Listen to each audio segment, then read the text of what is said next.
Hello बच्चों, स्वागत है आपका अपनी classes exam study with you में। तो बच्चों, जैसा कि आप सभी जानते हैं कि मैं सारी क्लास के लिए मोस्ट इंपॉर्टेंट क्वेश्चन रेगुलर लेके आता हूं। तो बेटा, आज की हमारी इस क्लास में हम लोग जो है वो राजनीति विज्ञान का चैप्टर 11 डिस्कस करने वाले, चैप्टर 11 डिस्कस करने वाले हैं बेटा।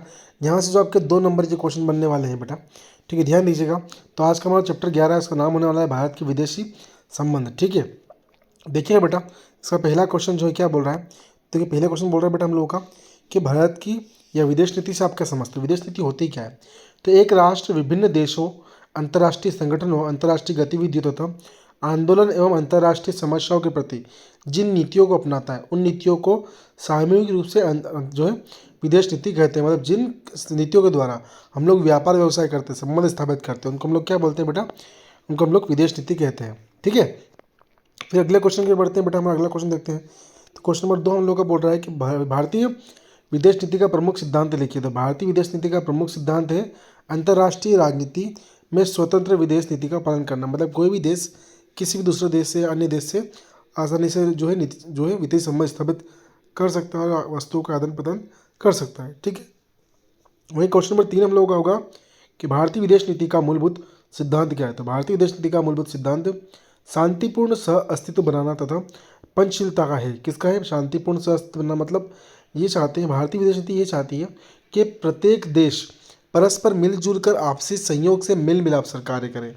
ठीक है, जिससे क्या होगा कि कोई भी भैया मान लो हथियारों का प्रचलन नहीं होगा। ठीक है, सभी देश आपस में मित्रतापूर्वक रहेंगे। ठीक है, और पंचशीलता का सिद्धांत रहेगा। ठीक है, फिर मैं बात करते हैं क्वेश्चन नंबर 4 की। तो क्या बोल रहा है क्वेश्चन नंबर 4 पे हम लोग का कि नेहरू युग तथा उत्तर नेहरू युग की आरंभिक विदेश नीति में क्या अंतर है। तो जहां नेहरू युग की भारतीय विदेश नीति में आदिता का तत्व प्रबल था, वहीं उत्तर नेहरू युग में भारतीय विदेश नीति का झुकाव यथार्थवादी था। कैसा था बेटा?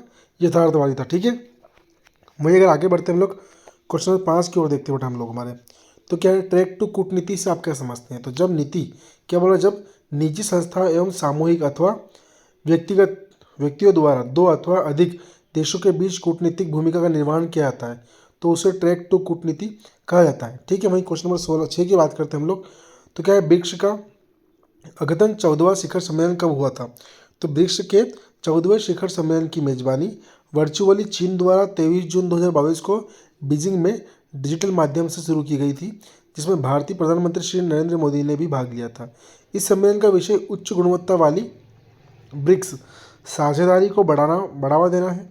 ठीक है, वैश्विक विकास हेतु नए युग की शुरुआत करना था। किसमें? ब्रिक्स में, है ना। देखिए, फिर क्वेश्चन नंबर 7 क्या बोल रहा है बेटा हम लोगों का। क्वेश्चन नंबर 7 बोल रहा है कि भारतीय विदेश नीति को प्रभावित करने वाले बाह्य तत्व कौन कौन से हैं। तो क्या देखो क्या बोल रहा है पहला कि शीत युद्ध तथा विश्व का 2 गुटों में विभाजन, महाशक्तियों में हथियारों की प्रतिस्पर्धा, सैन्य संगठनों की राजनीति तथा वैश्विक उपनिवेशवाद के खतरे ने भारतीय विदेश नीति को बाह्य रूप से प्रभावित किया है। ठीक है बेटा, वहीं अगर बात करते हैं अगले क्वेश्चन की, हमारी क्वेश्चन नंबर 8 की।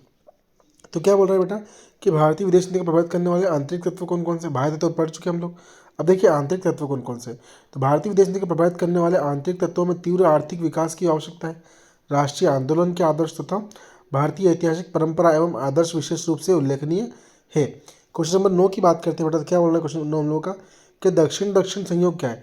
तो देखिए क्या बोल रहा है, दक्षिण दक्षिण संयोग का तात्पर्य विकासशील तथा गरीब देशों में परस्पर संयोग को बढ़ावा देना है। मतलब दक्षिण और दक्षिण के सभी देशों के बीच जो है आपसी तालमेल स्थापित करना है, जिससे कोई भी देश जो है उसमें गरीबी या निरक्षरता को दूर किया जा सकता है, उसके विकास में कार्य किया जा सके। ठीक है बेटा, अब देखते हैं हम लोग क्वेश्चन नंबर हम लोग का 10 क्या बोल रहा है बेटा कि शिमला समझौता किसे कहते हैं। अब समझेगा तो बेटा थोड़ा बहुत मोस्ट इंपोर्टेंट क्वेश्चन है, शिमला समझौता किसे कहते हैं। तो भारत पाक के मध्य दिसंबर 1971 में हुए युद्ध के पश्चात 2-3 जुलाई 1972 को श्रीमती इंदिरा गांधी और जुल्फिकार अली भुट्टो के मध्य हुए समझौता शिमला समझौते के नाम से जाना जाता है। इसमें पाकिस्तान के 90,000 से अधिक सैनिकों ने लेफ्टिनेंट जनरल नियाजी के नेतृत्व में भारत की सेना के सामने आत्मसमर्पण किया और तत्कालीन पूर्व पाकिस्तानी और बांग्लादेश के रूप में पाकिस्तान शासन से मुक्ति हासिल की। किसने भैया? जो थी हम लोगों की। ठीक है, अब देखिए हम अगला क्वेश्चन देखते हैं। क्वेश्चन नंबर 11 क्या बोल रहा है कि भारत के किन्हीं 4 पड़ोसी देशों के नाम लिखिए। तो भारत के प्रमुख 4 पड़ोसी देशों के नाम है पाकिस्तान, नेपाल, भूटान, ठीक है, और बांग्लादेश। ठीक है बेटा, तो देखिए बेटा हमारी क्लास इतनी भी थी, देखो बेटा इतने इंपॉर्टेंट क्वेश्चन जो थे, ठीक है, चैप्टर 11 के 2 मार्क्स के जो आपके एग्जाम में आने वाले हैं वो सारे ही 11 ही क्वेश्चन हम लोग पढ़ चुके हैं पूरे। अगर बेटा आप लोग क्लास पसंद लग रही हो या अच्छी लग रही हो तो प्लीज़ आप लोग चैनल को सब्सक्राइब कीजिएगा और बेल आइकन को प्रेस करना आप लोग बिल्कुल भी मत भूलिएगा। ठीक है बेटा, थैंक यू सो मच।